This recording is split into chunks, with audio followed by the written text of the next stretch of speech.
Hello guys, আসসালামু আলাইকুম। আমি ভালো আছি সবাই। আমি এখন একটা এমন জায়গায় আছি, সেটা মনে হবে এটা কোনো শাকসবজির ক্ষেত হবে, কিন্তু এটা শাকসবজির কোনো ক্ষেত না, এটা একটা খাল।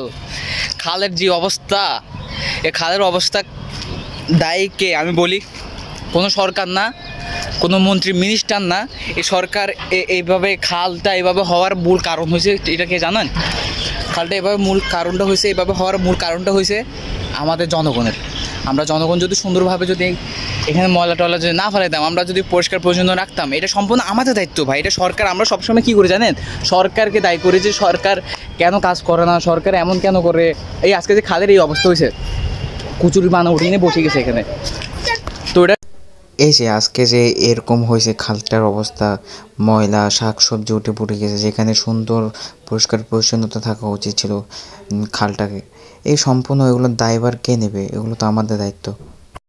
আর একটা কথা, আপনি যদি কখনো সুনাগরিক না হন, তাহলে আপনার দেশকে কখনো উন্নতি করতে পারবেন না। তাই আগে আপনি ভালো হন, তারপর দেশ ভালো হবে। আজকের জন্য এতটুকুই, ধন্যবাদ।